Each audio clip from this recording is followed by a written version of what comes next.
saya Wenda Novianti ingin mempresentasikan tentang apa itu pemasaran.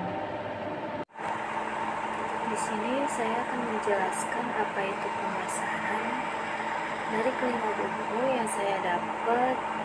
Yang pertama itu dari sumber buku yang berjudul Pemasaran Strategik edisi 4 yang ditulis oleh Pandit Cipcyono, PhD, dan Georgius Chandra. Jadi pengertian pemasaran sesungguhnya lebih luas dibandingkan penjualan maupun periklanan. Untuk itu ada baiknya bila kita mengacu pada definisi formal mengenai pemasaran. Menurut American Marketing Association 1985 bahwa pemasaran merupakan proses perencanaan dan pelaksanaan konsepsi, penetapan harga, promosi, dan distribusi gagasan, barang dan jasa untuk menciptakan pertukaran yang memuaskan tujuan individual dan organisasional. Yang kedua ada dari sumber buku yang berjudul Manajemen Pemasaran yang ditulis oleh Dr. Melati, SE, MSI. Pengertian pemasaran diperoleh jawabannya yang berbeda-beda. Ada yang menjawab bahwa pemasaran adalah perpaduan antara penjualan, periklanan, dan hubungan masyarakat. Ada juga pemasaran adalah sama dengan penjualan dan promosi. Di dalam buku itu ada definisi menurut Philip Kotler bahwa pemasaran adalah kegiatan manusia yang diarahkan pada usaha untuk memuaskan keinginan dan kebutuhan melalui proses pertukaran. Yang ketiga, di dalam buku Manajemen Pemasaran yang ditulis oleh Kotler Philip dan Keller Kevin Land, edisi 12, pemasaran berhubungan dengan mengidentifikasi dan memenuhi kebutuhan manusia dan masyarakat. Salah satu dari definisi pemasaran terpendek adalah memenuhi kebutuhan secara menguntungkan. Pemasaran juga bisa mempromosikan isu-isu sosial melalui usaha-usaha seperti sponsoran, pelesian kesepakatan, dan periklanan. Terus yang keempat ada di Google, selain pemasaran produk, ada juga pemasaran jasa, dan ada juga buku yang menjelaskan pemasaran jasa, yaitu pemasaran jasa manusia, teknologi, dan strategi perspektif Indonesia yang ditulis oleh Cole Christopher, Lovelock, John Witt, dan Chiki Musri. Ada banyak definisi dan pengertian pemasaran. Salah satu contohnya pemasaran jasa atau layanan adalah bentuk pemasaran yang digunakan oleh bisnis yang menyediakan layanan kepada pelanggan mereka untuk meningkatkan kesadaran merek dan penjualan. Menurut Pio Adi 2006, pemasaran jasa adalah setiap tindakan yang ditawarkan oleh salah satu pihak kepada pihak lain yang secara prinsip intangible dan tidak menyebabkan perpindahan kepemilikan apapun. Strategi pemasaran layanan mereka pada promosi ide manfaat dan janji untuk membantu mereka menjual layanan mereka. Untuk yang terakhir, ini dikutip dari website kompas.com bahwa pemasaran adalah aktivitas mempercepat perpindahan barang maupun jasa yang dijual dari produsen atau distributor hingga ke tangan konsumen. Pemasaran adalah mencakup periklanan, penjualan, dan pengiriman produk kepada konsumen atau bisnis lain. Tujuan dari pemasaran adalah tentunya untuk memaksimalkan keuntungan dengan membuat strategi penjualan. Untuk analisis pemasarannya, analisis pemasaran adalah cara mempelajari daya tarik pasar khusus dalam industri tertentu. Analisis pemasaran pada dasarnya adalah rencana bisnis menyajikan informasi mengenai pasar tempat bisnis kita beroperasi. Ada 7 hal penting yang harus kita perhatikan dalam analisis pemasaran. Ukuran yang pertama itu ada ukuran pasar. Faktor kunci dalam analisis pasar, semakin besar pasar, semakin banyak pesaing yang mungkin kita miliki. Yang kedua, tingkat pertumbuhan pasar. Tingkat pasar merupakan faktor besar dalam segala jenis analisis pemasaran. karena kita mendapatkan gambaran tentang berapa lama pasar tersebut akan bertahan. Yang ketiga ada tren pasar.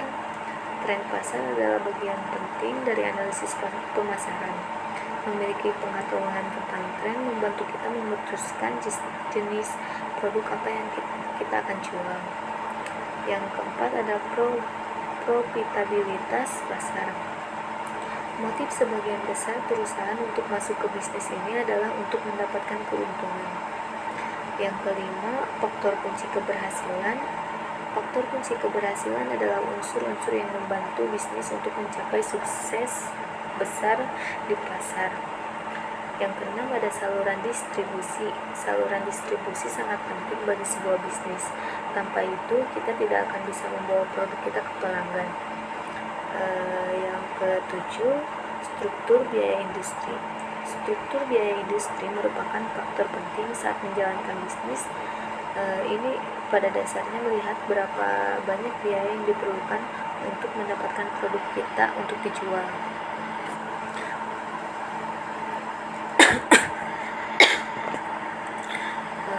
Untuk proses pemasaran, langkah pertama dan mendasar dari tahapan pemasaran adalah mengidentifikasi dan memahami masalah pelanggan. Berdasarkan itu, kita dapat membuat strategi berbeda berdasarkan identifikasi. Dan terakhir, jalankan rencana yang baik untuk mendapatkan hasil yang maksimal. Ada 5 tahapan atau 5 proses pemasaran. Yang pertama, memahami kebutuhan dan keinginan pelanggan. Konsep inti dari sebuah pemasaran adalah identifikasi kebutuhan dan keinginan pelanggan. Produk yang didesain sesuai dengan kebutuhan dan keinginan pelanggan akan lebih mudah diterima dan disukai oleh para konsumen. Yang kedua, ada desain strategi pemasaran berorientasi pelanggan. Setelah perusahaan mampu mengidentifikasi need and want dari konsumen, maka perusahaan harus mendesain strategi pemasaran yang berorientasi pada konsumen. Yang ketiga, ada mendesain program pemasaran terpadu atau bauran pemasaran. Strategi pemasaran yang sudah didesain tersebut, maka tahap selanjutnya adalah mengimplementasikan melalui program-program pemasaran. Program-program pemasaran tersebut merupakan serangkaian program pemasaran dalam upaya menjalankan strategi pemasaran yang telah ditentukan oleh pemasar. Yang keempat ada membangun hubungan dengan pelanggan dan menciptakan kepuasan pelanggan. Kesuksesan suatu perusahaan dalam menjalin hubungan dengan pelanggan akan menentukan eksistensi dan keberlangsungan hidup perusahaan di waktu yang akan datang. Hubungan yang baik akan menimbulkan kepuasan pelanggan yang menembus pada loyalitas pelanggan kepada perusahaan kita. Tentu ini menjadi investasi jangka panjang karena akan mengurangi biaya promosi karena sudah ada pelanggan yang loyal. Untuk yang terakhir, menangkap nilai dari pelanggan untuk menciptakan profit dan ekuitas pelanggan. Tahap kelima dari tahap proses pemasar adalah menangkap nilai dari pelanggan yang dapat berupa penjualan, pangsa pasar, serta profit. Keberhasilan perusahaan menangkap nilai dari pelanggan merupakan output atau hasil dari strategi-strategi pemasaran yang sukses dilakukan, terutama keempat tahap proses pemasaran. Untuk contohnya ada pemasaran gerilya. Pemasaran gerilya menggunakan taktik yang tidak konvensional dan mengganggu untuk menghasilkan buzz dan meningkatkan kesadaran merek. Jika dilaksanakan secara kreatif, kampanye gerilya akan menarik perhatian dengan mengejutkan banyak orang dan mengganggu apa yang diharapkan.